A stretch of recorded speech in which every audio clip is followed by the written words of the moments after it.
লাইলাতুল কদর। আল্লাহ তাআলা বলেন, ইন্না আনজালনাহু ফি লাইলাতিন মুবারাকা, নিশ্চয় আমি কোরআন মাজিদ মঙ্গলময় বরকতময় রাতে অবতীর্ণ করেছি। ইন্না কুন্না মুনজিরিন, এ দিয়ে আমি মানুষকে সতর্ক করতে চেয়েছি। আমি মঙ্গলময় রাতে কোরআন অবতীর্ণ করেছি, আর এ দিয়ে আমি মানুষকে সতর্ক করতে চেয়েছি। ফিহা কুল্লু আমরিন হাকিম, ফিহা ইউফরাকু কুল্লু আমরিন হাকিম আমরান মিন ইন্দেনা, এ রাতে আমার আদেশে প্রতিটি বিষয়ের ফায়সালা অবতীর্ণ করা হয়। এ রাতে আমার আদেশে প্রতিটি বিষয়ে ফায়সালা অবতীর্ণ করা হয়। এ রাতে আমার আদেশে প্রতিটি বিষয়ে ফায়সালা অবতীর্ণ করা হয়। আল্লাহ তাআলা সূরা কদরে বলেন, ইন্না আনজালনাহু ফি লাইলাতিল কদর, নিশ্চয় আমি কোরআন কদরের রাতে অবতীর্ণ করেছি। ওমা আদরাকা মা লাইলাতুল কদর, মুহাম্মদ সাল্লাল্লাহু আলাইহি সাল্লাম, আপনি কি বলতে পারেন লাইলাতুল কদর কি, কদরের রাত কি? লাইলাতুল কদরে খায়রুম মিন আলফি শাহর, কদরের রাত 1000 মাসের চেয়ে উত্তম। 1000 মাস ইবাদত করে মানুষ যে ফল ভোগ করবে, কদরের রাতে ইবাদত করলে মানুষ সে ফল ভোগ করবে, এ কথা আল্লাহ তাআলা বলেন। তিনি বলেন, তানাজ্জালুল মালায়েকাতু ফিহা বিইজনি রব্বিহিম মিন কুল্লি আমর, সে রাতে জিবরাইল আলাইহিস সালাম এবং অসংখ্য ফেরেশতা আল্লাহর আদেশে, তাদের প্রতিপালকের আদেশে প্রতিটি বিষয়ের ফায়সালা নিয়ে অবতীর্ণ হন। সে রাতে, কদরের রাতে জিবরাইল আলাইহিস সালাম এবং আরও অসংখ্য ফেরেশতা আল্লাহর অনুমতিতে, তাদের প্রতিপালকের অনুমতিতে প্রত্যেকটা বিষয়ের চূড়ান্ত ফায়সালা নিয়ে অবতীর্ণ হন। সালামুন হিয়া, রাতটি স্বচ্ছ, পরিষ্কার, মর্যাদাপূর্ণ, শান্তিপূর্ণ থাকে ফজর পর্যন্ত। সালামুন হিয়া হাত্তা মাতলাইল ফজর, ফজর পর্যন্ত রাতটি নিঝুম, শান্তিপূর্ণ থাকে, এ কথা আল্লাহ তাআলা বলেন। আয়েশা রাদিয়াল্লাহু তাআলা আনহা বলেন, রাসূল সাল্লাল্লাহু আলাইহি ওয়াসাল্লাম বলেছেন, তাহাররাউ লাইলাতাল কদরে ফিল বিতরে মিনাল আশরিল আওয়াখিরে মিন রমাদানা, পৃথিবীর মানুষ তোমরা লাইলাতুল কদর রমজানের শেষ দশকে বিজোড় রাতে অন্বেষণ করো। পৃথিবীর মানুষ তোমরা লাইলাতুল কদর রমজানের শেষ দশকে বিজোড় রাতে খুঁজো। বুখারী মুসলিম। আয়েশা রাদিয়াল্লাহু তাআলা আনহা বলেন, কানান নবী সাল্লাল্লাহু আলাইহি সাল্লাম ইজা দাখালাল আশরু সাদ্দা মিজারাহু, আল্লাহর নবী যখন রমজানের শেষ দশক আসত তখন তিনি শক্ত করে কোমর বেঁধে নিতেন। ও আহিয়া লাইলাহু, সারা রাত জেগে ইবাদত করতেন। ও আইকাজা আহলাহু, আর ইবাদতের জন্য পরিবারকে রাতে জাগাতেন। বুখারী মুসলিম। আয়েশা রাদিয়াল্লাহু তাআলা আনহা বলেন, যখন রমজানের শেষ দশক আসত তখন মুহাম্মদ সাল্লাল্লাহু আলাইহি সাল্লাম ইবাদতের জন্য শক্ত করে কোমর বেঁধে নিতেন, সারা রাত ইবাদত করতেন, পরিবারকে ইবাদতের জন্য জাগাতেন। বুখারী মুসলিম। অর্থ কোমর বেঁধে নিতেন বা লুঙ্গি গুটিয়ে নিতেন। যখন কোনো মানুষ শক্ত কোনো কাজ করতে যায়, আমরা চাঁপাইনবাবগঞ্জের মানুষ হিসেবে যা বুঝি, তাতে কোনো শক্ত কাজ করতে গেলে সাধারণত গ্রামের মানুষেরা কোমরে গামছাটা খুব শক্ত করে বাঁধে বা এরকম কিছু বাঁধে। শেষের দশক আসলে তিনি শক্ত করে কোমর বেঁধে নিতেন, লুঙ্গি গুটিয়ে নিতেন। এর অর্থ কি? এর অর্থ পরের দুটি বাক্য, সারা রাত ইবাদতের জন্য প্রস্তুতি নিতেন। তিনি সারা রাত ইবাদত করতেন এবং পরিবারকে ইবাদতের জন্য জাগাতেন। বুখারী মুসলিম। আয়েশা রাদিয়াল্লাহু তাআলা আনহা বলেন, কুলতু, আমি বললাম, ইয়া রাসূলুল্লাহ, ইন আলিমতু আইয়ু লাইলাতিন লাইলাতুল কদরে মা আকুলু ফিহা। আয়েশা রাদিয়াল্লাহু তাআলা আনহা বলেন, আমি বললাম, হে আল্লাহর রাসূল, আমি যদি বুঝতে পারি লাইলাতুল কদর কোনটি, আমি যদি লাইলাতুল কদর জানতে পারি, তাহলে আমি সেখানে কি বলবো? মা আকুলু ফিহা, সেখানে আমি কি বলবো? তখন রাসূল সাল্লাল্লাহু আলাইহি সাল্লাম বললেন, কুলি, তুমি বলো, আল্লাহুম্মা ইন্নাকা আফুবুন তুহিব্বুল আফওয়া, হে আল্লাহ, তুমি ক্ষমাশীল, ক্ষমাকে ভালোবাসো, আমাকে ক্ষমা করো। তুমি বলবা, আল্লাহুম্মা ইন্নাকা আফুবুন তুহিব্বুল আফওয়া ফাফু আন্নি, হে আল্লাহ, তুমি ক্ষমাশীল, ক্ষমাকে ভালোবাসো, আমাকে ক্ষমা করো। এইটা বলবা। এই কথা, এই দোয়া রাসূল সাল্লাল্লাহু আলাইহি সাল্লাম আয়েশা রাদিয়াল্লাহু তাআলা আনহাকে শিখিয়ে দিলেন। অবগত হচ্ছিলাম লাইলাতুল কদরের করণীয় এবং লাইলাতুল কদরের প্রস্তুতি। আবু হুরায়রা রাদিয়াল্লাহু তাআলা আনহু বলেন, রাসূল সাল্লাল্লাহু আলাইহি ওয়াসাল্লাম বলেছেন, মান কামা লাইলাতুল কদরে ঈমানান ওয়া ইহতিসাবান গফিরা লাহু মা তাকাদ্দামা মিন জামবিহি। যে ব্যক্তি লাইলাতুল কদরে সারা রাতভর ইবাদত করল, তার অতীতের সব পাপ ক্ষমা করা হলো। ঈমান সহকারে নেকির আশায় সে যদি লাইলাতুল কদর জেগে ইবাদত করে, তাহলে তার অতীতের পাপ ক্ষমা করা হবে বলে রাসূল সাল্লাল্লাহু আলাইহি সাল্লাম ঘোষণা দিয়েছেন। হাদিস বুখারী মুসলিম।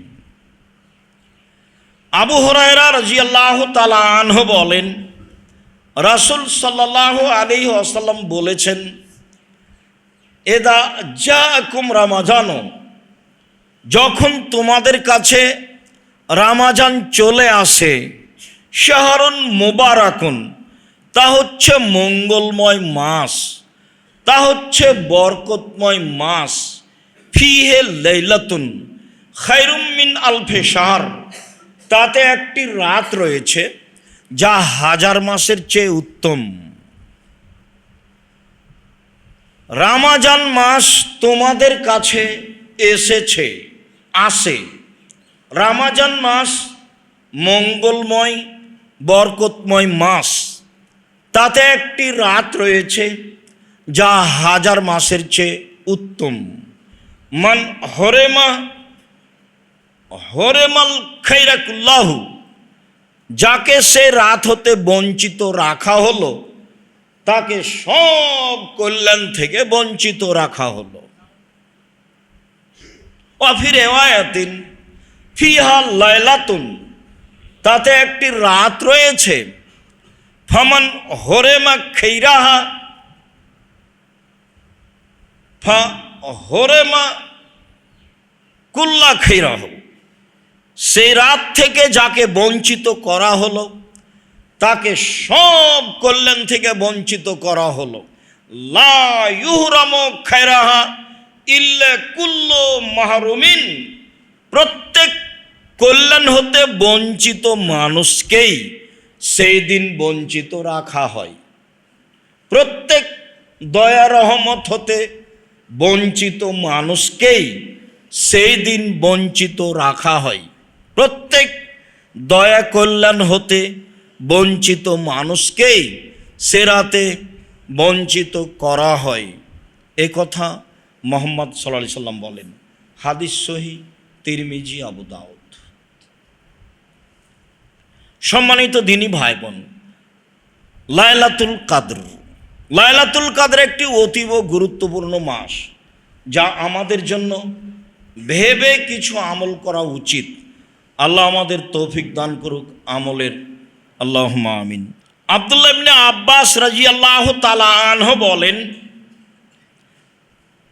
রাসূল সাল্লাল্লাহু আলাইহি সাল্লাম বলেছেন লাইলাতুল কাদর সম্পর্কে, লাইলাতুন সামাহাতুন,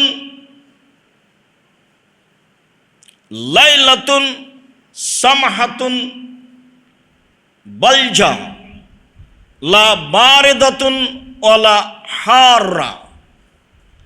লাইলাতুল কাদর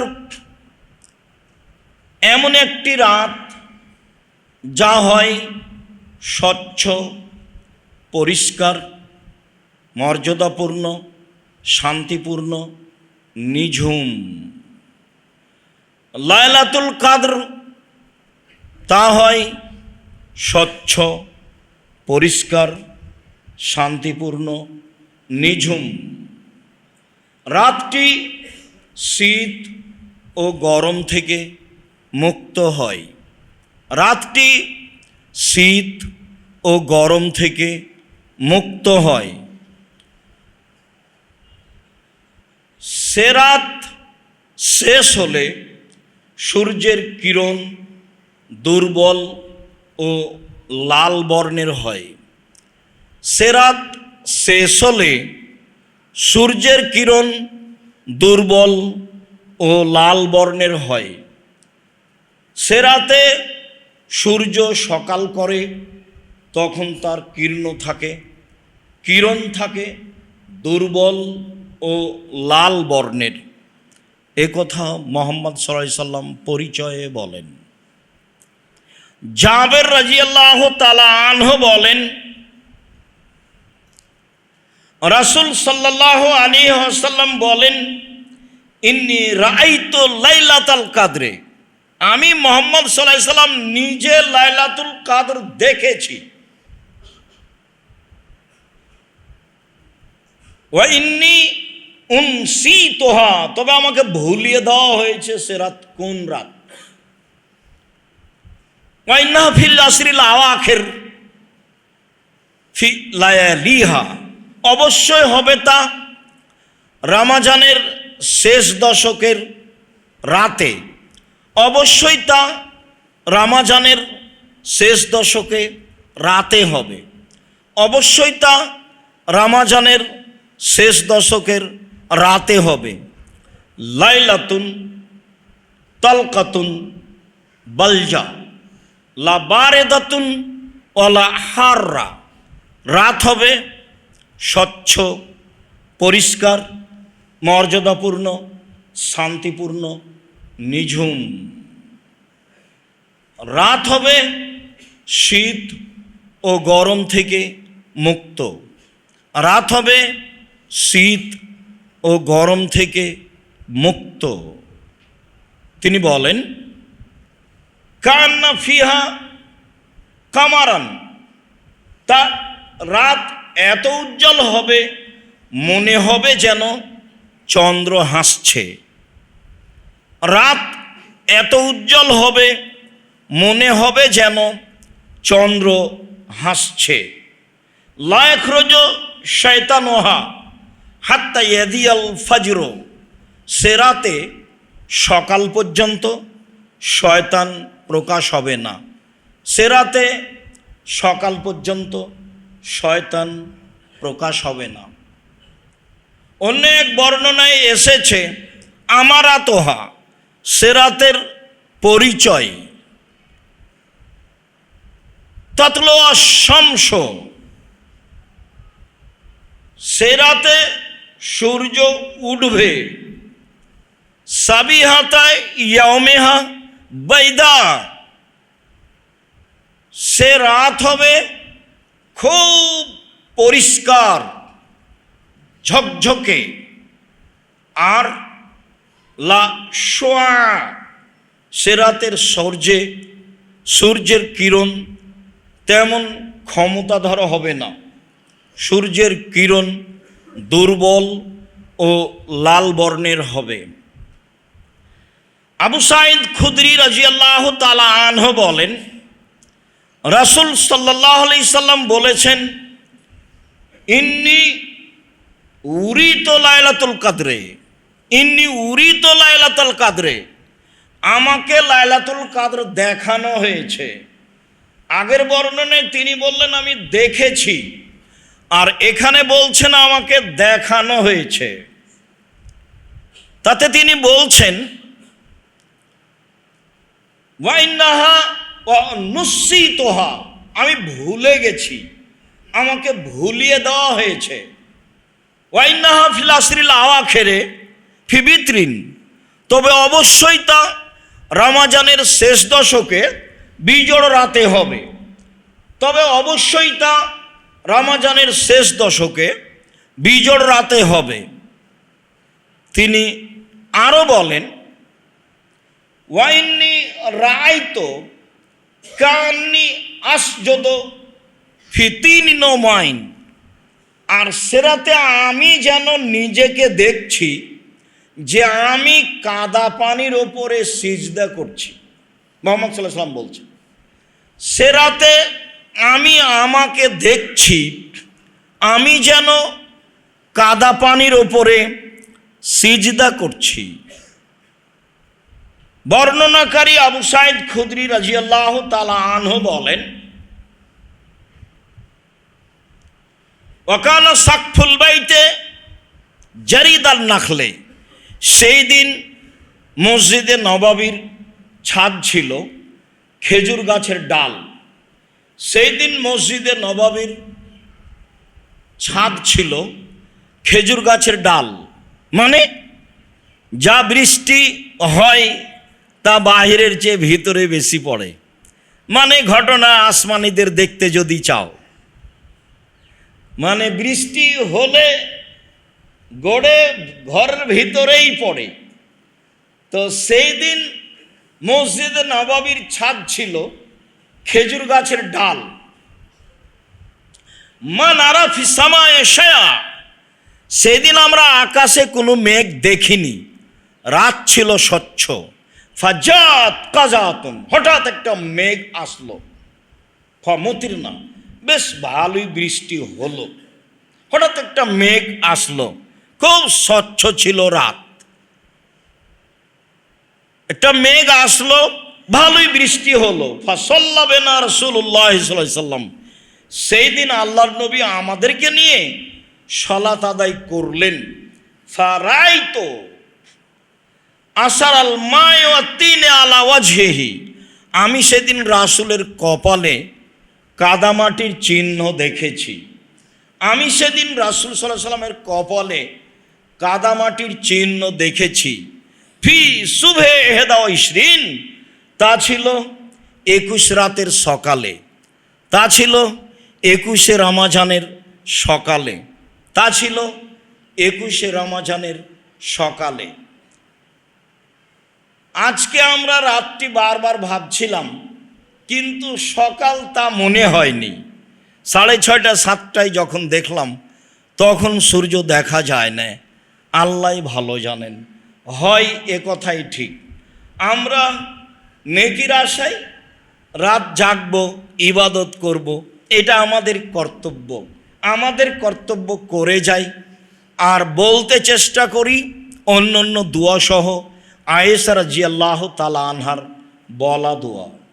বলছিলাম লাইলাতুল কাদর। লাইলাতুল কাদর একটি গুরুত্বপূর্ণ রাত, যার চিহ্ন রাসূল সাল্লাল্লাহু আলাইহি ওয়াসাল্লাম বলেছেন, যার প্রস্তুতি নিতে রাসূল সাল্লাল্লাহু আলাইহি ওয়াসাল্লাম বলেছেন, নিজেও প্রস্তুতি নিয়েছেন। ইতিকাফ শব্দটি আইন কাফা আকফন থেকে নির্গত হয়েছে, যার অর্থ হলো নিজেকে আটকিয়ে রাখা, বিরত রাখা। শরীয়তের পরিভাষায় রমজানের শেষ দশকে বিশেষ এক পদ্ধতিতে যে ইবাদত করা হয় তার নাম হচ্ছে ইতিকাফ। ইতিকাফের কোনো ফজিলত নেই। ইতিকাফ ফরজ নয়, ওয়াজিব নয়। বেশি ইবাদত করার আশায় একটি পদ্ধতির নাম ইতিকাফ। ইতিকাফ প্রত্যেককেই করতে হবে বিষয়টি এমন নয়। মহল্লার গ্রামে অন্তত একজনকে ইতিকাফ করতে হবে মর্মে কথাটি মিথ্যা, এমন মনে করলে তা গুনাহ হবে। একটি বেশি ইবাদত করবে তার পদ্ধতিকে ইতিকাফ বলা হয়। রাসূল সাল্লাল্লাহু আলাইহি ওয়াসাল্লাম জীবনে ইতিকাফ করেছেন, তার পরিবারও তার পরবর্তীতে ইতিকাফ করেন।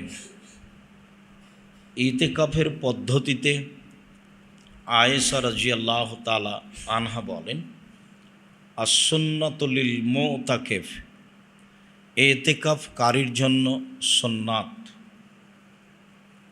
আল্লাহ ইয়াউদা মারিদান, অসুস্থ ব্যক্তিকে দেখতে যেতে পাবে না, ওয়ালা ইয়াশহাদা জানাজাতান, কোনো জানাজায় উপস্থিত হতে পাবে না। হঠাৎ করে এমন কথা হলো কেন যে কোনো জানাজায় যেতে পাবে না আর অসুস্থ ব্যক্তিকে দেখতে যেতে পাবে না? মানুষের উপরে মানুষের 6টা হক রয়েছে। লিল মুমিন আলাল মুমিন সিত্ত খেসালিন, 6টা কাজ হক রয়েছে যা একজন মানুষ আরেকজন মানুষের জন্য করবে, করতেই হবে, জরুরি, অধিকার। তার একটা হচ্ছে কোনো ব্যক্তি অসুস্থ হলে তাকে দেখতে যেতে হবে। আপনার কাছে ও এটা অধিকার রাখে যে আপনি দেখতে যাবেন, এটা জরুরি। হ্যাঁ, আল্লাহ তাআলা একটা দয়া রহমত করবেন, যা রাসূল সাল্লাল্লাহু আলাইহি ওয়াসাল্লাম বলেছেন, এটা একটা অতিরিক্ত আল্লাহর পক্ষ থেকে দয়া, বোনাস। তাতে তিনি বলেছেন কোনো ব্যক্তি যদি সকালে কাউকে দেখতে যায়, অসুস্থ ব্যক্তিকে, তাহলে সন্ধ্যা পর্যন্ত 70,000 ফেরেশতা তার জন্য ক্ষমা চাইবে। আর যদি সন্ধ্যায় দেখতে চাই তাহলে সকাল পর্যন্ত 70,000 ফেরেশতা তার জন্য ক্ষমা চাইবে। আপনি যেতে বাধ্য, কিন্তু যেটা হবে সেটা আল্লাহর দয়া। দয়া হলো আপনাকে যেতে হবে, না হলেও যেতে হবে অসুস্থ ব্যক্তিকে দেখতে, এটা আপনার জিম্মেদারি। তাই এখানে বলা হলো ইতিকাফে এই কাজে যাবে না, যদিও কাজটা জরুরি। জানাজায় উপস্থিত হবে না। রাসূল সাল্লাল্লাহু আলাইহি ওয়াসাল্লাম বলেছেন কেউ যদি জানাজায় উপস্থিত হয় তাহলে 1 কেরাত নেকি, মাটি দেওয়া পর্যন্ত যদি থাকে তাহলে 2 কেরাত নেকি। 1 কেরাত হলো উহুদ পাহাড়ের সমান। আর উহুদ পাহাড় 4 কিলোমিটার প্রশস্ত, 8 কিলোমিটার লম্বা। নিচে যে কত আছে তা মানুষ জানে না। তাহলে অনেক নেকি। জানাজায় যাবেন, মাটি দেওয়া পর্যন্ত থাকবেন, সবাই মিলে দোয়া করলে তা বিদাত হবে, তখন অংশগ্রহণ করবেন না। মাটি দেওয়া শেষে বলবেন আল্লাহুম্মা গফিরলাহু ওয়া সাব্বিতহু, বাস ফিরে আসবেন। তো এই যে এত নেকি, এটা আল্লাহর দয়া, আপনি জানাজায় যেতে বাধ্য। তো ইতিকাফ অবস্থায় এই বাধ্য কাজগুলি করা হবে না। এরপরে বলেন ওয়ালা ইয়ামাসসা ইমরাআতান, পারিবারিক স্ত্রী মিলনে লিপ্ত হতে পাবে না। ওয়ালা ইউবাশিরাহা, তার শরীরের সাথে শরীর মিলাতে পাবে না। ওয়ালা ইখরুজা লিহাজাতিন ইল্লা লিমা লা বুদ্দা মিনহু, জরুরি প্রয়োজন ছাড়া স্থান ত্যাগ করতে পাবে না। তাহলে পেশাব পায়খানা, গোসল জরুরি প্রয়োজন ছাড়া যে জায়গায় থাকছে, মসজিদ, তো মসজিদ পুরোটাই ধরে নিতে পারি আমরা আমাদের শারীরিক সুবিধার জন্য। তো জরুরি প্রয়োজন ছাড়া তার স্থান থেকে যেতে পাবে না, এ কথা রাসূল সাল্লাল্লাহু আলাইহি সাল্লাম বলেন, যা আয়েশা রাদিয়াল্লাহু তাআলা আনহা সুন্নাত বলে ঘোষণা করেন। তিনি আরও বলেন লা ইতিকাফা ইল্লা বিসিয়ামিন, সিয়াম ছাড়া ইতিকাফ হয় না।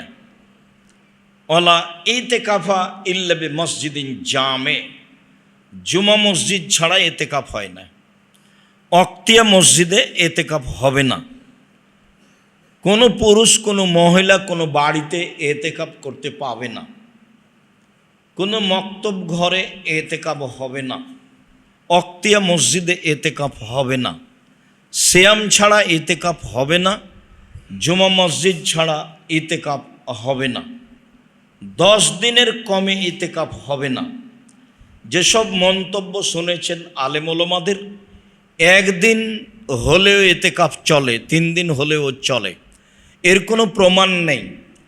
উমর রাদিয়াল্লাহু তাআলা আনহু আল্লাহর নবীকে বলেন, আল্লাহর নবী, আমি কাবা ঘরে একদিন ইতিকাফের মানত মেনেছিলাম।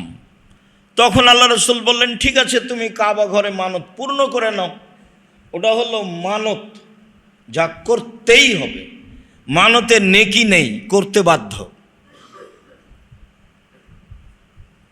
যেহেতু মানত পূর্ণ করতেই হবে, কাজেই তোমার মানত ছিল একদিনের ইতিকাফের, সেটা করে নাও। এর অর্থ এই নয় যে 10 দিনের কমে ইতিকাফ চলে। 10 দিনের কমে ইতিকাফ 10 দিনের কমে ইতিকাফ চলে না। সিয়াম ছাড়া চলে না, জুমা মসজিদ ছাড়া চলে না। মহিলারাও ইতিকাফ করতে পারে, জুমা মসজিদে তাদের নিরাপদ ব্যবস্থা থাকলে করতে পারে, কোনো সমস্যা নেই।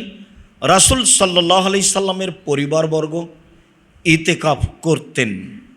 বলছিলাম ইতিকাফ বিষয়টি ভালোভাবে বুঝেছি বলেই আমরা অনুমান করছি, এবং সেভাবেই আমরা আমল করব ও মানুষকে বলবো। বিপরীত মানুষ কিছু বলতে চাইলে তা গ্রহণীয় হবে না।